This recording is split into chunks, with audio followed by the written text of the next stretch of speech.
Pupunta tayo dito sa Alps. You put gravy in shepherd's pie?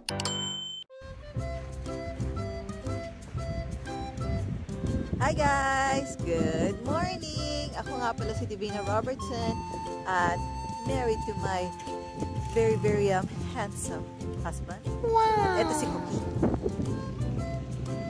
Ayan. Samahan nyo kami sa aming adventure. Ayan, gabundok na yelo. Ang tawag dito sa Tagalog, aakyatin ko yan para sa inyo. Kasi adventure, di ba? Ako si Heidi. Pupunta tayo dito sa Alps. So, samahan nyo ako. Char lang. So, maganda naman ang araw kasi. Kasi maganda siya. Kung anong point of view mo sa buhay, kung maganda, maganda. Di ba? Kung hindi maganda, hindi maganda. So, maganda ang araw kasi healthy tayo, nakalabas tayo, nakakapaglakad tayo, nakakita tayo, malusog tayo, sama-sama tayo. So, andi dito kayo. Kaya maganda talaga araw. Tara na!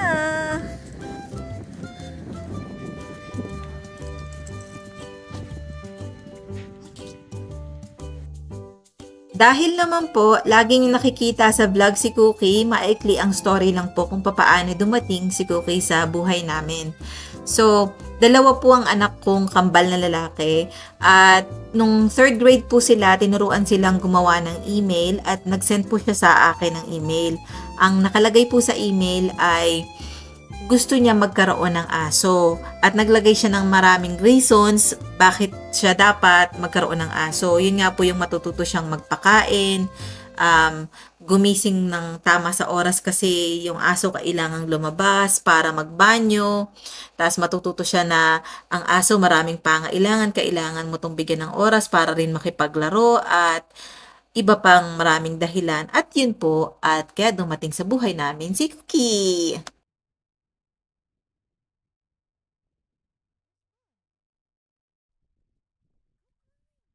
Ito po palang vlog na to ay kadugtong noong nakaraang vlog na Sunday po ito. Kasama namin yung sister-in-law ko.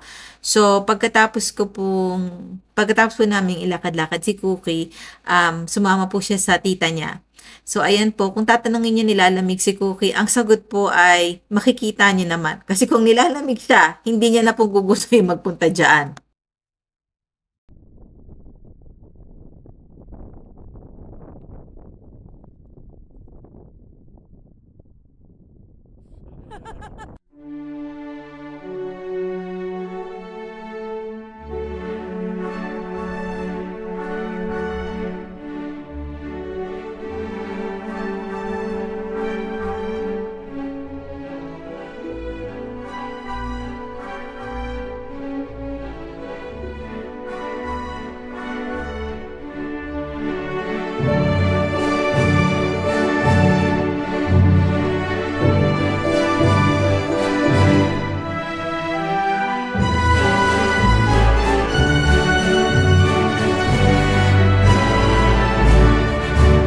At nakikita naman po natin sila pasayaw-sayaw, pa-happy-happy dance kasi andi dito po tayo ngayon sa paborito nilang Toy and Hobby Store.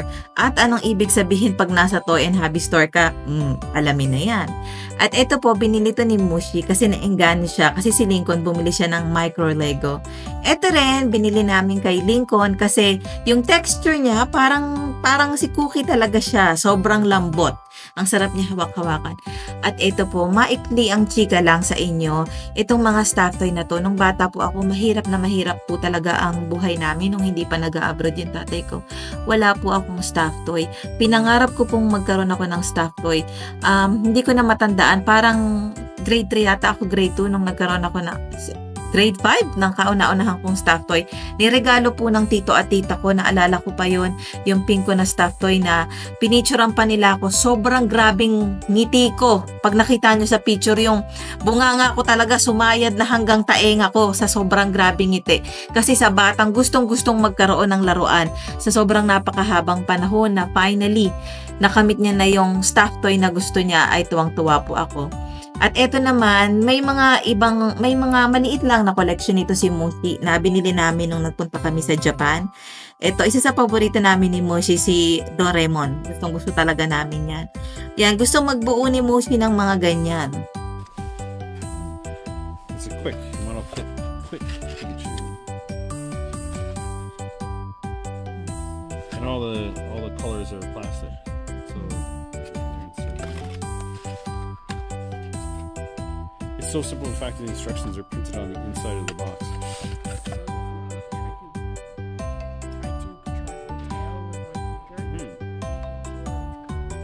Oh, look at this guy. Yeah.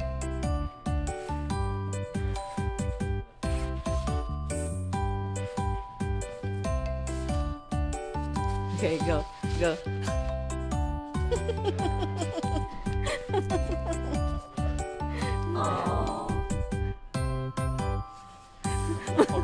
Okay, try the other one.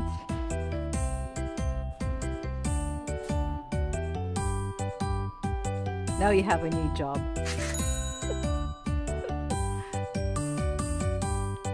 Okay, now try it.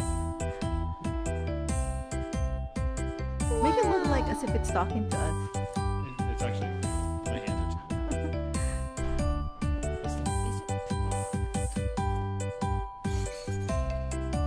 Oh, that. Scare cookie with that. Now you have a new job, Moshi. At kwentong laruan pa rin po tayo, balik sa kabataan ko. Hindi po ako nagkaroon ng Barbie nung bata ako. Yung ginagawa ko po, kasi yung tatlo kong kapitbahay na kasama kong lumaki, meron po silang Barbie. Pagising na pagising ko, gustong-gusto ko po talagang maglaro ng Barbie. Kaya hindi pa po ako nag-aalmusal, ando doon na ako sa bahay nila. Tapos yung Barbie nila, sinusuklay-suklayan ko, wala po ako noon. Hindi ko na rin matandaan, parang grade 3 o grade 4 ako nung nagkaroon ako ng Barbie. Pero hindi siya yung Barbie na maliit. Siya yung Barbie na medyo malaki kasi mas mura siya, na pag hiniga mo, yung mata sumasara. Binili siya ng tatay ko. Ay, parang naiiyak tuloy ako. Naiyak ako kasi dala na, ano yun, alaala ng mga kabataan. So, salamat sa Diyos, hindi na siya dinanas ng mga anak ko. Yan, mahirap na mag-voice over, naiiyak na kasi ako. So, salamat talaga sa Diyos, hindi na siya naranasan ng mga anak ko. It has way more parts. What made it like an arcade? This is like an arcade, and you can build lots of projects, Like, including 20 buildable and playable games. And I'm thinking with my Snap Circuits codable, I can make really exciting games. what parts you don't have that's existing in this one? Parts that are really complicated, like this, or this. And it's $102. These have all the same components, but they're not. But it has way fewer parts. Okay.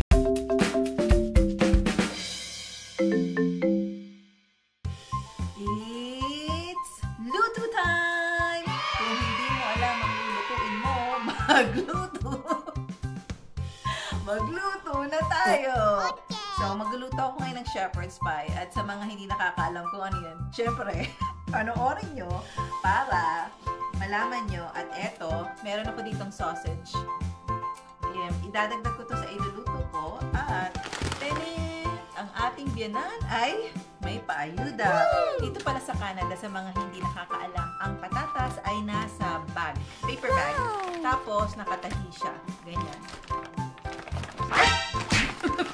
So, simulan na natin!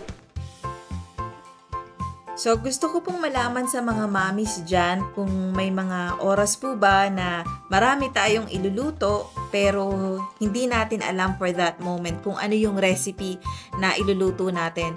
Yung parang ganito, ano kayang iluluto ko tonight? Ano kayang iluluto ko para sa tanghalian?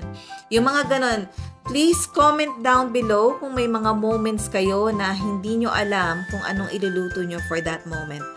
At sa ngayon po ay kapit-kapit po muna tayo dahil magsha-shoutout lang tayo ng mabilisan. Shout out po kay Easy Cooking with Irene sa Can 5787. Shout out din po kay Expat Overseas. Shout out din kay Bicolana Kara Ogan Vlog 1924. Shout out din kay Share Your Story Ronnie. Shout out Mami Aliyah Japan Vlog. Shout out Maid Wife Pinay in Lebanon. At balik na po tayo sa ating voice over. So, napaka-typical po sa akin na kapag ka maraming patatas ay laging ang recipe ko ay syempre may halong patatas. At nahuli ng isa sa mga anak ko, sa mga hindi pa nakakaalam, kambal na lalaki po ang anak ko, si Lance at si Lincoln. So, dumating yung time na sunod-sunod na ang recipe ko may patatas. Adobong may patatas, syempre minudo, nilagang na may patatas. Yan, tapos sabi ni Lincoln, Mommy, I think you're starting to cook all these potatoes because it seems like every supper we're having something with potatoes. So, ganun po. Dito po sa Canada, isa sa mga mura na mabibili nyo ay ang patatas. Kapag ka, ito pong bag na yan, kapag ka naka-special po siya, pwede po siyang mag-range ng $1.99, $2, $2.50, o siguro, depende kung mas mura pa siguro, o medyo mahal, depende kung saang location ka ng Canada. At machika ko rin po, kada summer, nagtatanim po kami ng patatas, hindi po, first time ni Lance, isa sa kambal ko na nagtanim ng patatas, pero every summer nagtatanim po kami. So first time nagtanim ni Lance ng patatas, kasi ako rin hindi ko pa rin na-try kung paanong magpatubo ng patatas. So, 3 area namin ang tinaniman niya. Sabi niya, para kapag kinain ng bunny rabbit yung tumutubo ng mga dahon-dahon, at least sa ibang area, may chance pa na tumubo yung patatas. So, tinanim niya yung patatas dito sa backyard, tinanim niya yung patatas sa gilid ng bahay, tapos tinanim niya sa medyo pagilid ng bahay. Nagkaroon naman po siya ng shoots, pero hindi po siya nagkaroon ng pagkakataong tumubo. Siguro po dahil medyo late na namin na naitanim, ang aga po naglamig. So, comment down below po sa mga naging successful dyan sa pagtatanim ng patatas. Gusto ko pong marinig ang inyong istorya. At ito naman po, naghihiwa na po tayo ng sibuyas. So, hindi ko po alam sa ibang part ng Canada, pero isa rin po sa mga affordable dito ay ang sibuyas. At minsan po talagang ang dami ko ring sibuyas kasi yung mother-in-law ko, mahilig po siya magbigay. Tatanungin niya kapag bumibisita ako, Divina, do you still have this? Do you still have that? So, yun po. Kaya minsan dumadami din po yung sibuyas ko maliban sa patatas, nagbibigay din po siya.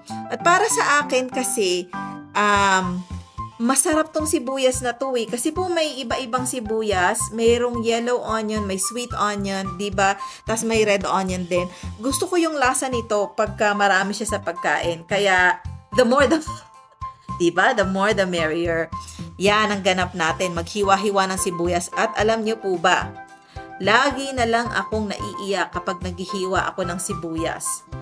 Hindi ko, minsan po na-try ko pa mag-goggles, pero naiiyak pa rin ako. Naalala ko po, nung bata pa ako, nung tinuturuan ako magluto ng nanay ko, nagagalit siya kapag naghihiwa ako ng sibuyas, tas umiiyak ako. Kasi may kasabihan Di ba ganun naman po sa mga nanay-nanay natin? Kaway-kaway po sa mga nanay natin. Shout out po. Ayan po, nagkanda iyak na talaga ako.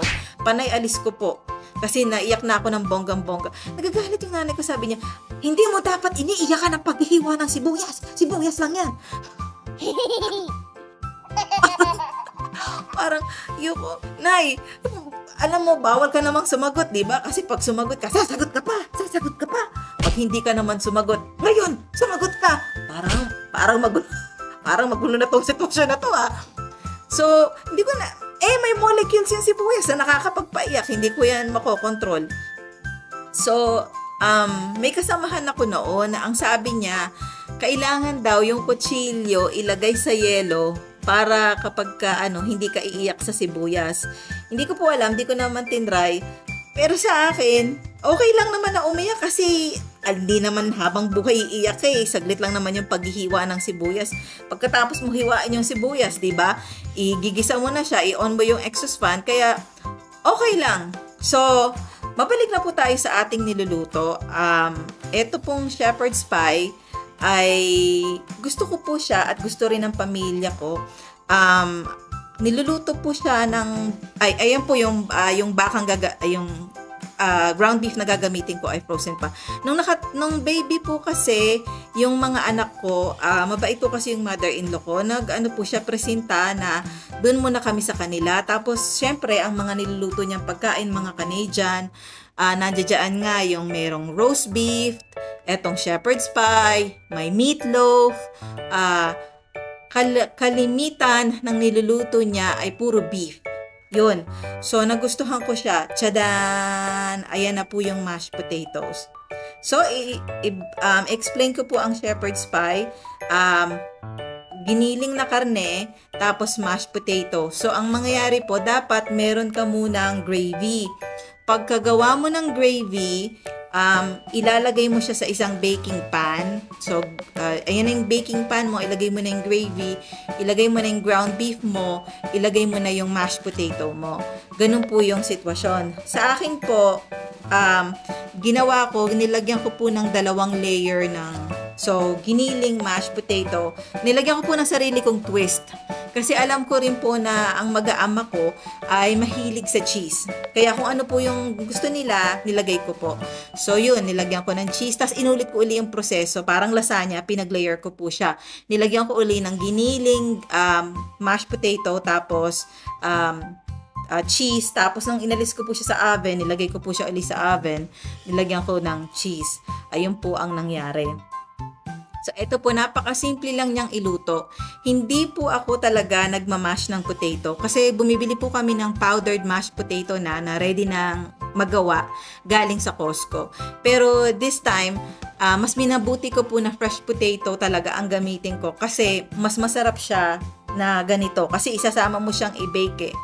So, balik po tayo sa ating pangmalakasang shoutout! Shoutout po kay Sergal Del RC Channel. Shoutout din po kay Josephine Salazar 7891. Shoutout din kay Bike and Fish. Shoutout din kay Online Tools Tutorial 18.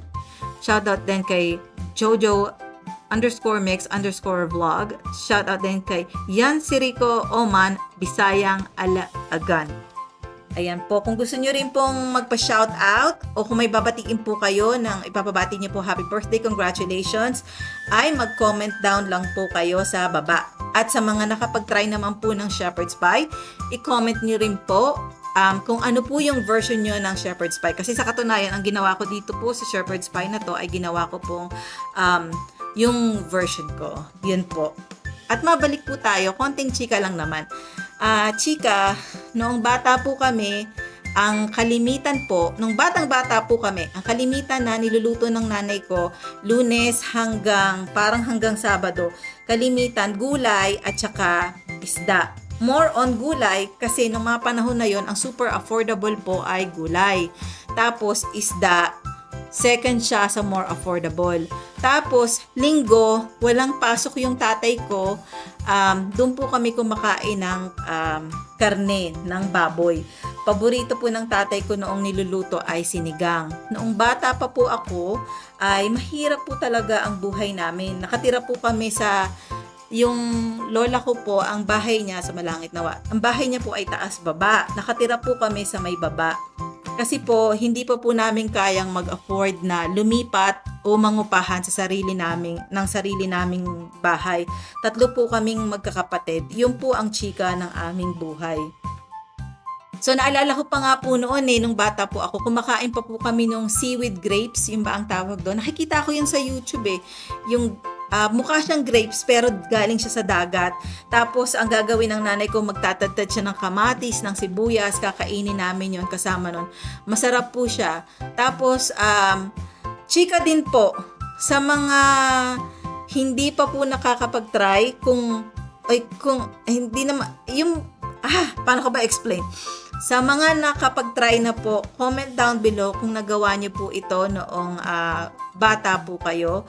Kasi ang sabi ng lola ko, ang sabi ng friendship niya, para makatipid daw pang merienda, yung kanin ilalagay sa kape. So, naaalala ko pa po yun. Noong bata kami, ang nanay ko, ang gusto niya, lagi kaming matutulog sa tanghali. At na-realize ko, yung palang pagtulog na yun sa tanghali ay hindi pala yun para sa aming magkakapatid na bata. Para pala yun sa nanay ko. Kasi pala kapag bata ka, syempre sobrang dami mo ng energy sa katawan, di ba? Hindi ka agad-agad makatulog. Ang magulang mo, pagod na. Ginawa na lahat ng gawaing bahay, hindi pa kulang sa magulang mo ang 24 hours. Di ba? Gustong-gusto na nilang makapagpahinga. Kaya ang ginagawa nila, pinapatulog ka nila sa tanghali. Hindi para talaga matulog ka. Para sa kanila talaga yon, para makapagpahinga sila. So, pagkagising po namin mula sa aming nap time, yung nanay ko po magtitimpla ng kape sa tabo. Tabo po to magtitimpla siya ng kape sa tabo. Tatamisan niya po. Pagkatapos, maglalagay siya ron ng kanin. Tapos, pila-pila kaming magkakapatid. At masaya na po kami ng mga panahon na yun. Parang pag ganito, no, yung biglaan na naaalala mo, nare-reminis mo, yung mga nakaraan na hindi mo na siya naalala, pero dahil nagkwento ka, nag-share ka, bigla mo siyang nakaalala. Parang naiiyak ka kasi parte siya ng kabataan mo na hinubog ka. Sa mga nakaka-relate po, comment down below kung may ganun din po kayong sitwasyon na minsan parang naaalala niyo siya. Yan, ano ba yan? Parang nahirapan na naman ako mag-voice over at naiiyak ako. Ayun, nung bata po ako, pagkatapos ko dumede sa nanay ko, hindi na po ako nakatikim ng gatas. Yan, gatas. Ano ba yan? Naiyak ako. Hindi, kanin at kape po ang minimerienda namin pagkatapos. Puro kape po, wala pong gatas. Kaya, ayan, nag-aano ko ng gatas. Sorry po. Saglit lang, iinom lang ako.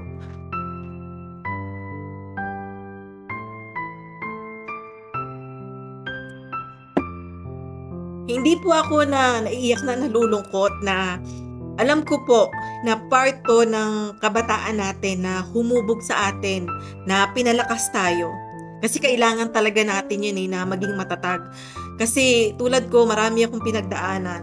Na pasalamat ko rin sa Diyos kasi pinagdaanan ko yung kasi hindi madaling maging magulang. Kailangan mo lahat ng katatagan sa mundo. Kasi kahit sabihin natin na may pera ka, may problema at may problema kang haharapin. Talaga na hindi siya mauubos. Parang kakambal mo siya. Kaya sa dami ng hinarap nating problema, pinatatag tayo, nagpapasalamat tayo sa Diyos, mabalik tayo sa gatas. Yan po, hindi, sa kahirapan po ng buhay, hindi po kami nakakatikim noon ng gatas. Kape lang po talaga. Yun lang po. Tapos nung dumating po yung point na nakatikim din kami ng gatas noong nag-abroad yung tatay ko. Hindi ko po maalala kung grade 5 ako nung nag-abroad yung tatay ko o grade 6. Pero kahit po nung nag-abroad yung tatay ko, syempre po ginhawa pa rin. Nakatikim po kami ng ginhawa pero hindi ganun kaginhawa kasi po ang nangyari, malupitang chika time. Malupitang chika time na to Ang yan, okay na raw, sabi ko. Ang nangyari po kasi, yung nanay ko po nag-ipon ng pera para makabili ng lupa. So, yun po ang naging istorya. Nag-ipon po siya ng nag-ipon at naghuhulog po ang nanay ko ng buwan-buwan. Pag sumasahod po yung tatay ko, naghuhulog si nanay para sa lupa. Kaya hindi po kami ganun kabonggang-bongga kasi at the same time naghuhulog po si nanay sa lupa. At ayan po ang mga chika, dala ng ating kabataan. O diba, ang dami na. At eto na, pumabalik na tayo sa niluluto ko. Malapit na po siyang maluto. Ay, luto na pala siya. Ano ba yan? Dami ko kasing kinuwento. Luto na po siya. At inisprayan ko po ng tam yung baking pan. So, eto po, iba po yung nagawa ko. Imbis po na ilagay ko muna yung gravy, hindi po ako naglagay ng gravy. Nilagay ko po agad yung giniling. Ganyan po ang ginawa ko. Tapos, lalagyan ko siya ng patatas. So, kung hindi nyo pa po ito natatry, para po sa akin, itry nyo kasi masarap siya. Sorry. Masarap po siya, lalo na kung malamig na panahon. At speaking of malamig na panahon, napansin ko po na may pattern pala ang mga Canadian pagdating sa pagluluto. Ganito po ang pattern. Kapag winter, usually, ang mga niluluto po nila, hindi ko po alam sa lahat ng Canadian pero parang kadalasan naman parang ganito Kasi, basta kwento ko na lang po. Ganito po, pagka winter, lagi po silang nagbi-bake. Yung mga kinakain po nila ay mga ganito, mga binibake. At yung mahilig din po sila mag-bake. Tapos po, pagpatungtong na po ng spring, pakonti na po yung time na ginagawa nilang pagbi-bake. Pag summer na po, ang kalimitan talaga nilang ginagawa ay nagba-barbecue. Ang kalimitan pong binabarbecue ng mga Canadian ay hamburger, sausage at hotdog. Di ba po sa ating mga Pinoy, kapag sinabing barbecue, anong unang nasa isip nyo? 3, 2, 1. Sabay-sabay. Pag sa Pilipino sinabing barbecue, ang kalimitang nasa isip natin yung baboy na nasa stick, di ba? Dito po sa mga Canadian, pag sinabing barbecue, ang nasa isip, ang kalimitan niya po hamburger, sausage at hotdog. So ganun po ang pattern. Pag summer na nag-barbecue. Kasi nga naman may logic kasi ganito po, ang mga bahay po sa Canada, sa hindi po nakakaalam, ay makapalang insulation. Kaya kung ang bahay mo ay mainit, papanatiliin niya yung init. Kung ang bahay mo ay malamig, papanatiliin niya yung malamig. Imagine niyo po, summer, try mo mag-bake. Naka-on yung aircon mo. Hindi nahihinto yung aircon mo kasi nag-bake ka napapainit lalo yung bahay mo. Masyado na siyang mainit. Kaya, pag summer po, yun po ang isa kong natutunan sa aking mother-in-law. Pag summer, nagba-barbecue po, halos lahat po ng niluluto ko ay puro barbecue. O ginagamit po ni Mushi yung smoker niya. Tapos pag halimbawa naman po may gusto kong kumain ng sabaw o ano mang iluluto ko na mahabaan, ang ginagawa ko po ay mayroon po akong electric na, ano bang tawag doon? Yung electric na lutuan. I'm sure sa Pilipinas may mga gumagamit din po no, yung mga electric na lutuan. Ano ko rin po ito, suggestion ko po, sa Pilipinas kasi sobrang grabing haba po ng mainit na panahon, di ba? Kapag ka mainit po, wag po kayong magluto sa loob ng bahay. Kung meron po kayong electric stove, induction, yun. Kung may induction po kayo, sa labas po kayo magluto. Mapapansin niyo po yung bahay niyo hindi ganon kainit. Kasi pag nagluluto po tayo, di ba, yung niluluto natin masyadong nagpo-produce ng heat. Lalo na kung ang mga niluluto natin ay yung pangmatagalan, katulad ng tawag dito, munggo. Di ba, napakasarap ng munggo? Oo, masarap siya. Pero napakatagal palambutin ng munggo. Kaya kung magmumunggo ka at summer, meron kang induction cooker, ilabas mo yung induction cooker mo doon. At shout out sa tatay ko kasi ang tatay ko mahilig sa munggo. Yan. Kapag Biyernes, ang paniniwala niya ay dapat kumain ng munggo. Shout out din po sa mga tao na dedicated kumain ng munggo kada Friday. At ayan po, nilagay ko na nga po yung cheese, inisprinkle ko po, at pagkalagay ko po niyan sa oven, inano ko pa po ulit, tawag dito, nilagyan ko pa po ulit ng cheese. Ito pong oven na to, matanda na po siya. Matanda pa po siya sa mga anak ko, pero hindi pa po siya sira Meron po kaming bago nito na hindi pa po namin ginagamit. Ang sabi ni Mushi, gamitin na raw namin. Sabi ko, wag, kasi hindi naman sira At dahil po, kadugtong po to ng last vlog, idudugtong ko sana to, kaya lang masyado ng mahaba. Kasi po Saturday yung last vlog, ito po Sunday. Nagluto po ako ng pierogies. Pahabol na shoutout mula kay Kuya North TV. Shoutout po sa lahat ng fur parents dyan. Please comment down below kung ano po ang paborito nyong ginagawa ng fur baby nyo at ano po yung paboritong banding nyo kasama ng fur baby nyo. Ano po yung mga ligayang nadudulot sa inyo ng inyong fur baby. At sana pinanood nyo po ng buo yung vlog kasi po sa pinaka-umpisa ng vlog meron pong special number si Cookie. Enjoy po natin tong kapaligiran na to na punong-puno ng katahimikan para tayo makapagmuni-muni ang lamig ng snow.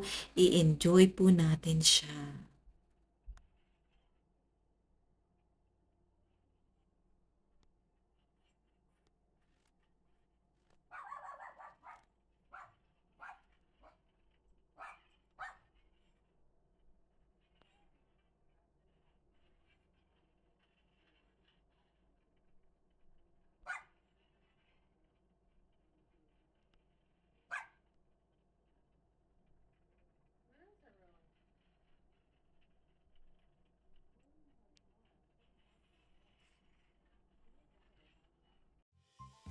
Nga po ang finished product ng ating shepherd's pie.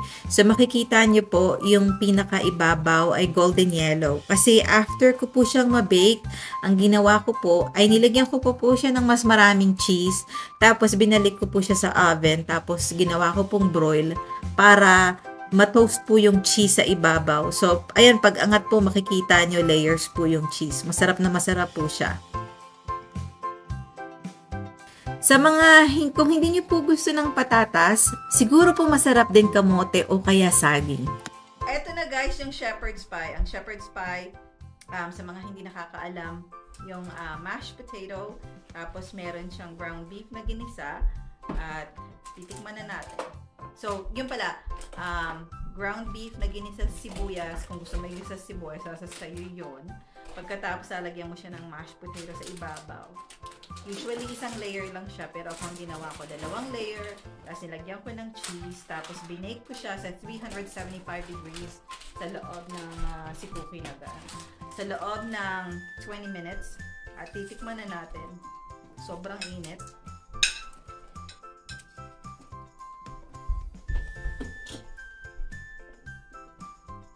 Ang init. Do you put gravy in shepherd's pie? Yep. You do? Yeah.